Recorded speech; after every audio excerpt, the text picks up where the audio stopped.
Radiografia Judicial. O espaço que lhe mostra o trabalho dos tribunais da jurisdição comum ao serviço do cidadão. Radiografia Judicial. A estatística processual, a legislação, os eventos, as deliberações e muito mais. Radiografia Judicial. Um espaço da responsabilidade do Tribunal Supremo, a instância superior na hierarquia dos tribunais da jurisdição comum em Angola. Radiografia Judicial.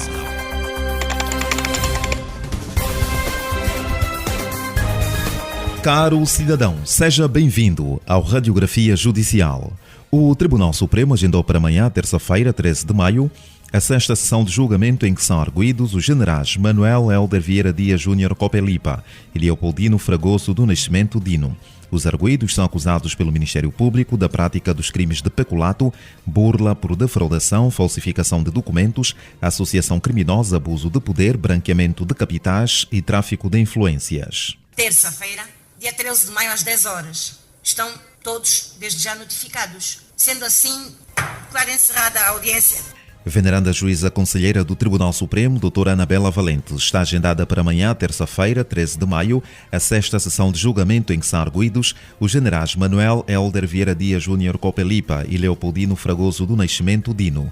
Noutro capítulo, o relatório da Comissão Técnica Multissetorial para a Identificação da Matéria de Crime nos Processos de Contrabando de Produtos Petrolíferos, referente ao primeiro trimestre de 2025, identificou 868 processos em instrução preparatória relacionados com o crime de contrabando de produtos petrolíferos, dos quais 11 foram já introduzidos em juízo. Os dados foram apresentados na última semana na Casa Civil da Presidência da República pelo venerando juiz conselheiro do Tribunal Supremo, Dr. Daniel Modesto Geraldes, coordenador da Comissão Técnica Multissetorial para a Identificação da Matéria de Crime nos Processos de Contrabando de Produtos Petrolíferos. Estes processos encontram-se na fase da instrução preparatória. Quem deve responder com propriedade porque que estes processos ainda não deram ou não foram introduzidos em juízo é o Ministério Público. Como sabe, quem dirige a fase de instrução preparatória é não o Tribunal, mas sim a PGR. Acredito que estão sendo feitas diligências para que estes processos deem entrada em juízo. Mas também devo dizer o seguinte, pela incursão que nós fizemos nas diversas províncias, a quando das visitas no âmbito do combate da luta contra o contrabando de combustível, encontramos vários constrangimentos na instrução destes processos e na tramitação dos processos em juízo. Isto precisamente porque a Lei nº 5/24, bem como o próprio artigo 233 e seguintes do Código de Processo Penal, impõem uma série de critérios que devem ser observados. Foram apreendidos mais de 3,3 milhões de litros de combustíveis, gasolina, gasóleo e petróleo luminante, além de centenas de viaturas, embarcações, motociclos e acessórios utilizados para o transporte ilegal de produtos. Segundo o juiz conselheiro Daniel Modesto Geraldes, a resposta ao contrabando de produtos petrolíferos deve ser estruturada, coordenada e contínua, com foco tanto na repressão como na prevenção do fenômeno. Havia necessidade de se fazer exames. Na dificuldade de fazer esses exames, obviamente que os processos vão jazendo lá onde estão jazendo. Porque pensava-se, e como se pensa, obviamente, que estes exames devem ser feitos por pessoas ou técnicos devidamente habilitados para o efeito. Mas nós entendemos que em processo penal ou em direito penal, as provas não são tabeladas e por isso nós deixamos como recomendação no sentido de que qualquer meio de prova que o tribunal tiver ao seu alcance deverá ser utilizada para tramitar esses processos. Por isso é que os processos estão a tramitar. Os exames estão sendo feitos por prova direta, lá onde não existem técnicos. Relatório da Comissão Técnica Multissetorial para a Identificação da Matéria de Crime nos Processos de Contrabando de Produtos Petrolíferos, referente ao primeiro trimestre de 2025, identificou 868 processos em instrução preparatória relacionados com o crime de contrabando de produtos petrolíferos, dos quais 11 foram já introduzidos em juízo. E a inauguração de uma nova sala de audiências marcou as celebrações do 6º aniversário do Tribunal da Comarca do Soio, assinalado a 30 de abril. O ato foi presidido pelo vogal acompanhante da Província Judicial do Zaire, Dr. Carlos Cavoquila, que na ocasião apresentou também os novos juízes itinerantes, Dr. Baltazar de Oliveira Domingos e Dr. Dilo Armando Caetano Quinzimba. Estes magistrados passam a assumir os processos extraordinários de apropriação de bens para o Estado nos termos do artigo 13 da Lei nº 5/24 de 23 de abril. Enquanto decorre a ação principal, que é a ação do crime de contrabando, os meios usados devem-se decidir o que fazer deles. No caso, os caminhões, as motos, os stepes, etc. Tem de haver uma decisão do que fazer com esses meios. Daí que essa decisão tem que ser tomada num tempo recorde. A lei fala mesmo em 20 dias. O vogal acompanhante do Conselho Superior da Magistratura Judicial para a Província do Zaire, Dr. Carlos Alberto Cavoquila. E o Conselho Superior da Magistratura Judicial realiza amanhã em Talatona a Conferência Nacional sobre Justiça Juvenil. O evento visa acolher recomendações para a implementação de salas de justiça juvenil em todos os tribunais da comarca do país e contará com a participação de representantes de todas as instituições que lidam com questões ligadas à justiça juvenil em Angola, como explica o presidente do Tribunal da Comarca de Luanda, Dr. João Bessa. No nosso ordenamento jurídico está previsto a sala de justiça juvenil e é esse o mote da nossa abordagem. A sala de justiça juvenil é aquela sala que trata de tutelar os menores carentes de proteção social e também dos menores em conflitos com a lei e, como tal, carentes de alguma proteção, diríamos, judiciária. O juiz de direito revelou igualmente que os primeiros julgamentos ligados aos crimes de mineração de criptomoedas estarão a acontecer brevemente e que foram já introduzidos em juízo 5 processos relacionados com a mineração de criptomoedas, sendo que um já foi encaminhado para instrução contraditória, enquanto os restantes 4, no caso,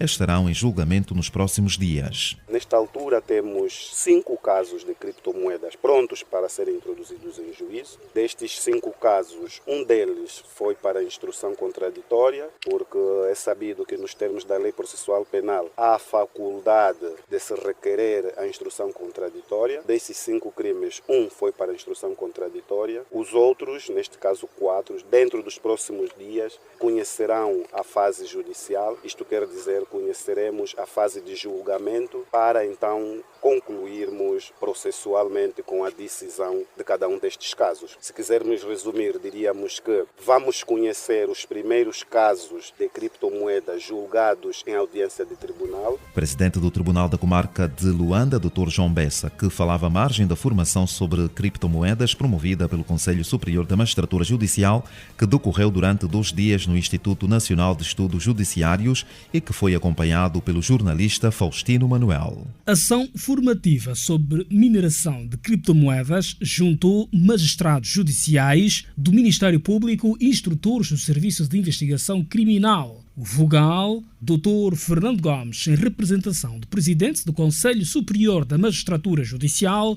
Dr. Joel Leonardo, destacou a importância da formação como instrumento essencial para a eficácia da administração da justiça. O Conselho Superior da Magistratura Judicial não ficou alheio a este fenómeno novo. Foi importante que este curso se realizasse. O Ministério Público predispôs-se e o SIC a estarem juntos de nós para partilharmos conhecimentos de formas a melhorarmos cada vez mais a nossa intervenção, cada um de nós, dos órgãos que intervêm na Justiça, e só trabalhando em conjunto é que nós vamos encontrar as melhores formas de combater esse fenómeno novo. O Procurador-Geral Adjunto da República, Dr. Gilberto Misalá, que defendeu a necessidade de colaboração institucional e sublinhou que essa cooperação já tem produzido resultados com diversos processos remetidos aos tribunais. As nossas lideranças reconheceram a necessidade de criarmos massa crítica para atacarmos um fenómeno que nos invade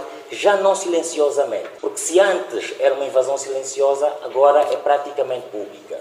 Todas as semanas apercebemos-nos de um ponto de mineração de criptomoedas e os órgãos são chamados a intervir. O trabalho em equipa funciona. Esta formação tem o condão de partilharmos os conhecimentos com os nossos colegas do Poder Judicial, que vão, no fim da cadeia, julgar os processos. Também o diretor-geral adjunto do SIC, Dr. Pedro Lufungola, expressou a expectativa de que a formação contribua para uma abordagem mais clara e objetiva dos crimes relacionados a criptomoedas. Verificamos que há necessidade, sim, que se impõe que os técnicos, os dignos magistrados judiciais, o Ministério Público, assim como os técnicos de investigação criminal, tenham um domínio que possa vos permitir que no desenrolar das vossas atividades consigam, em termos de processos próprios, elencar diligências concretas que possam conduzir uma instrução preparatória que seja boa. Palavras do diretor-geral adjunto do SIC, Dr. Pedro Lufungola.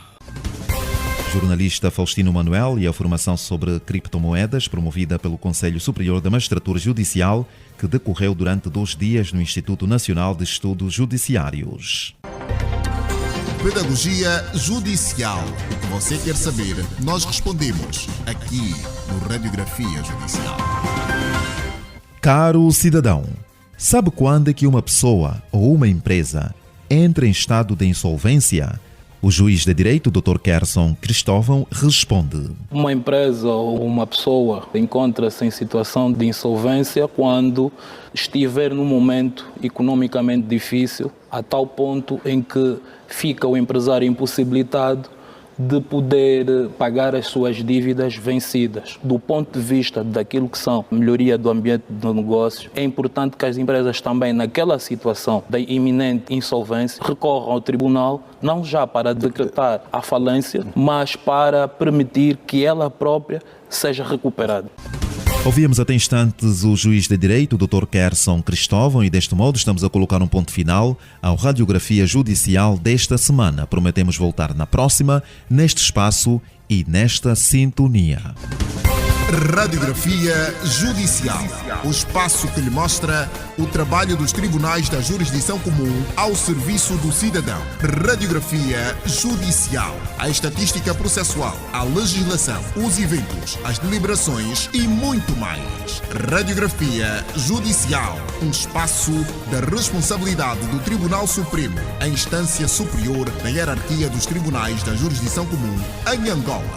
Radiografia Judicial.